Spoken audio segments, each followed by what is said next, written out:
Hello everyone, welcome to Sneha History Classes. I hope you all are doing well.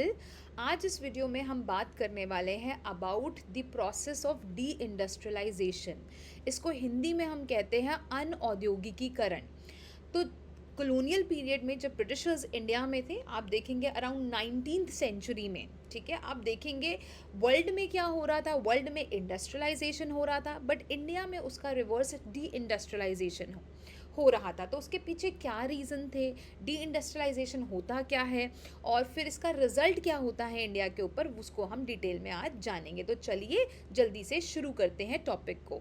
तो देखिए, पहले तो आप समझ लीजिए जो टर्म है डी इंडस्ट्रियलाइजेशन, उसका मतलब क्या है। So the term deindustrialization refers to the reduction in the activity of industries, or it may also be termed the decline in the capacity of industry for a particular region.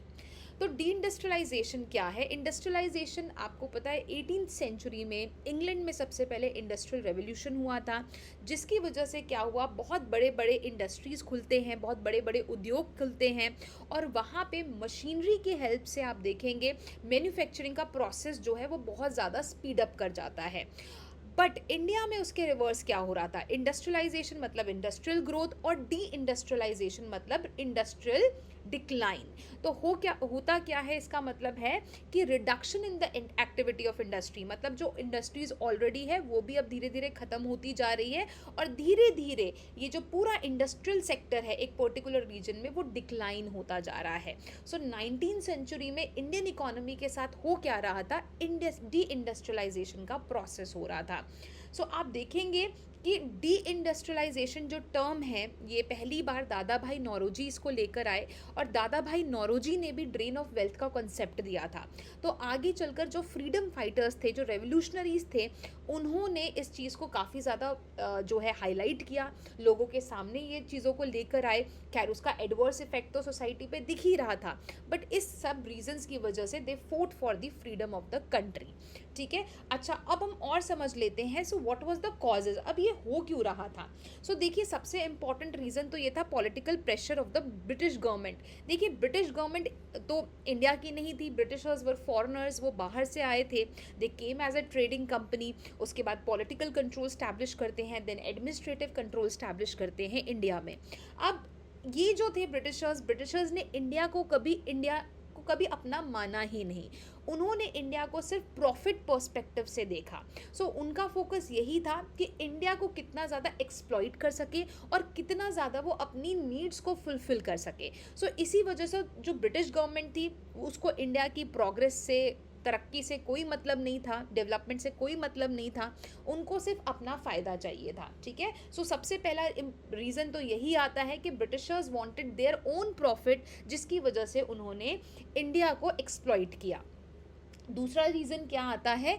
Securing of cheap agricultural raw material from India to feed British industries. So देखिए, इस समय पे हो क्या रहा था, जैसा मैंने बताया कि यूरोप में या इंग्लैंड में तो खैर इंडस्ट्रियल रेवोल्यूशन शुरू हुआ है और वहाँ से यूरोप में फैलता है।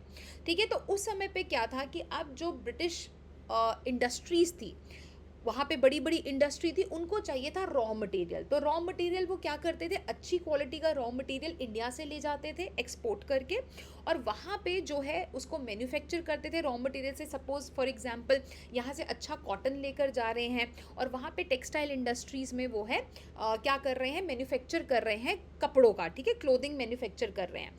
अब फिर नेक्स्ट क्या हो रहा था, तो क्या कर रहे हैं, सबसे इंपॉर्टेंट तो सारा कुछ जो इंडिया का रॉ मटेरियल है वो सारा कहाँ जा रहा है, ब्रिटेन में जा रहा है। और जो इंडियन इंडस्ट्रीज है उनके पास कुछ नहीं बच रहा है, तो सारा का सारा जो है ब्रिटेन जा रहा है। और नेक्स्ट कॉज क्या था, influx of cheap products of foreign machine industry.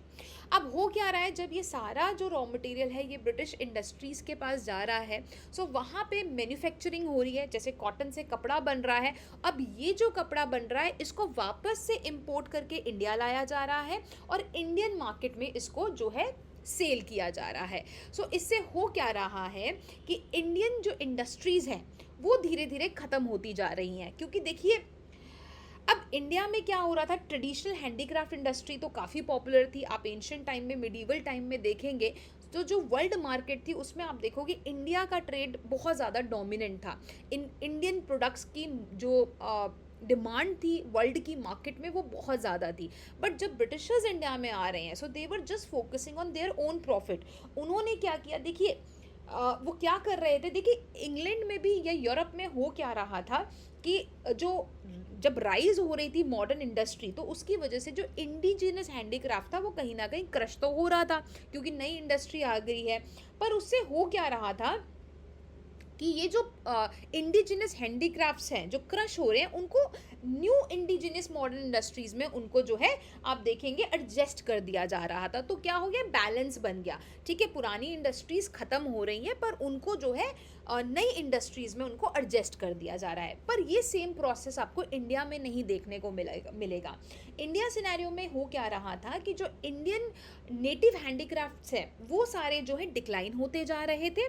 But उसके पैरेलली आप देखोगे कोई मॉडर्न इंडिजिनस मशीन इंडस्ट्री आपको खड़ी होती हुई नहीं दिख रही है।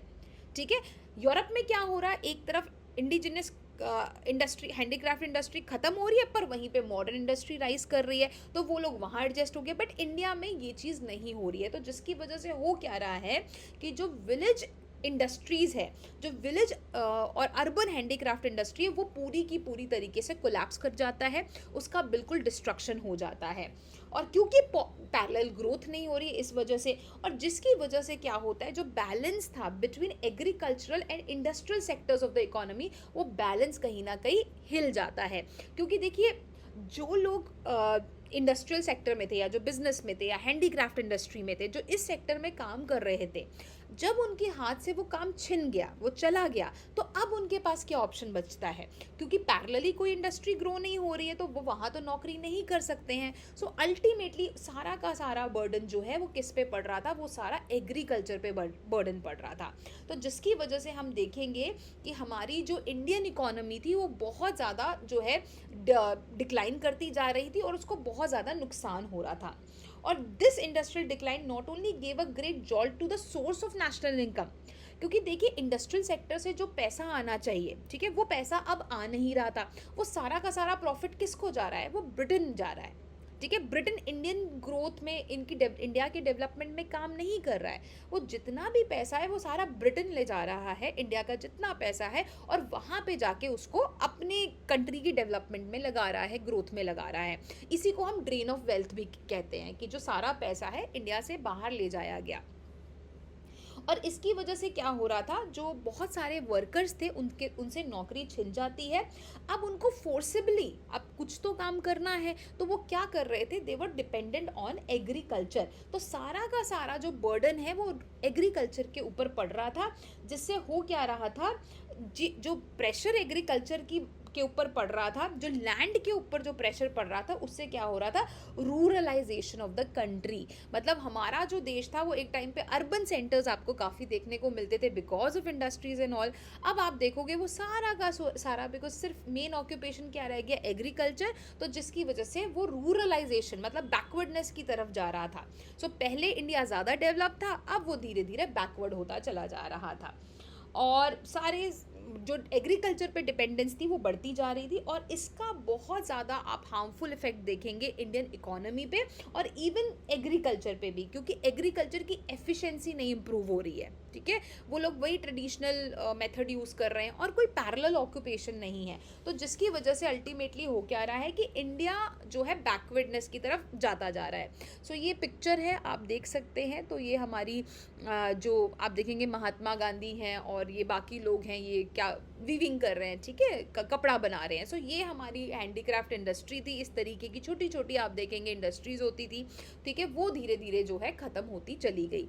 बाकी हम रिजल्ट पे आ जाते हैं। इस सब का रिजल्ट क्या होता है, तो इससे सबसे इम्पॉर्टेंट चीज़ तो होती है रूनेशन ऑफ हैंडीक्राफ्ट इंडस्ट्रीज़। तो देखिए बहुत सुंदर सुंदर हैंडीक्राफ्ट होते थे हमारे देश में, ठीक है, जिसकी काफ़ी डिमांड थी मार्केट में, और हमारी इकोनॉमी सेल्फ सफिशेंट इकोनॉमी थी। अब वो चीज़ बिल्कुल ख़त्म हो गई है, हैंडीक्राफ्ट इंडस्ट्री बिल्कुल रुइन हो जाती है, ठीक है। और इससे अल्टीमेटली होता क्या है, एक्यूट पॉवर्टी, बहुत ज़्यादा गरीबी आ जाती है, क्योंकि ज़रा सारा बर्डन जो है किस पे पड़ रहा है, एग्रीकल्चर पे।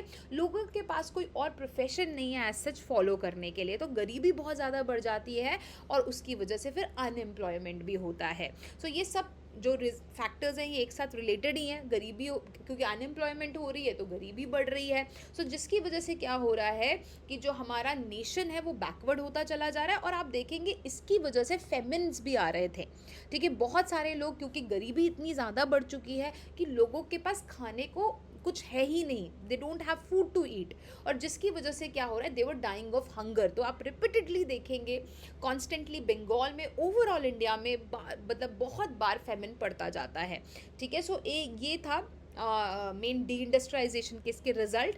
और देखिए इन्हीं सब के लिए मतलब ये सारी चीज़ें लोगों के सामने आती हैं, तो जो हमारे फ्रीडम फाइटर्स हैं, जो मॉडरेट्स थे, गांधी थे या एक्सट्रीमिस्ट भी थे, ठीक है, वो सारे जो हैं इसके खिलाफ आवाज़ उठाते हैं, और वो फ्रीडम मूवमेंट की में दे पार्टिसिपेटेड, और वो इस सारी चीज़ों को जो है जनता के सामने हाईलाइट करते हैं, और वो डिमांड करते हैं ब्रिटिशर्स से कि वो मॉडर्न इंडस्ट्री सेटअप करें, ठीक है। वैसे मैं बता दूं कि देखो ब्रिटिशर्स ने रेलवेज बनाए थे, ठीक है, दे हैव कंस्ट्रक्टेड पूरा नेटवर्क ऑफ रेलवेज बिछाया था, पोर्ट्स बनाए थे, इरिगेशन बनाई थी, बट उन सब के पीछे उनका मेन रीज़न यही था कि उनकी जो ट्रेड है उनका उसमें ग्रोथ हो। क्योंकि क्या हो रहा था, रेलवेज आप देखेंगे उन्हीं एरियाज से कनेक्टेड थे जो इंटीरियर्स में थे, जहाँ पे रॉ मटेरियल बहुत अच्छा होता था।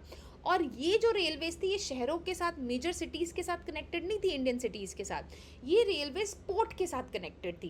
क्योंकि पोर्ट के थ्रू क्या होता था, सारा का सारा जो रॉ मटेरियल है वो कहाँ जा रहा था, इंग्लैंड, और फिर वहीं से जो है आप देखेंगे मैन्युफैक्चर्ड गुड इंडियन मार्केट में आ रहा था। सिमिलरली अगर वो इरिगेशन भी अच्छा कर रहे हैं, एग्रीकल्चरल प्रोडक्शन भी अच्छी हो रही है, तो क्यों, तो उससे अल्टीमेटली क्या होगा, रॉ मटेरियल आएगा, और रॉ मटेरियल भी फिर कहाँ जा रहा है, इंग्लैंड जा रहा है, ठीक है। सो उन्होंने जो भी डेवलपमेंट करी, चाहे पोस्टल सर्विस, चाहे टेलीग्राफ सर्विस, ये सब उन्होंने अपने पर्पस के लिए करी, उनका उसमें कोई भी मोटिव नहीं था कि इंडिया की प्रोग्रेस हो, इंडिया की डेवलपमेंट हो, रादर देवर फोकसिंग कि इंडिया को कितना ज़्यादा वो जो है एक्सप्लॉइट कर सके, इसके रिसोर्सेज को कितना ज़्यादा एक्सप्लॉइट करके अपने बेनिफिट के लिए यूज़ कर सके। सो ये था process of deindustrialization. I hope आपको टॉपिक समझ में आ गया होगा, ठीक है। बहुत ही इंपॉर्टेंट टॉपिक है। अगर आपको कोई भी डाउट है, कुछ भी आप सवाल इससे रिलेटेड जो है कमेंट सेक्शन में मुझे पूछ सकते हैं। और अगर आपको वीडियो पसंद आई है, please do not forget to subscribe the channel, like, share and comment. Thank you so much for watching. I will see you in the next video. Till then take care, stay safe.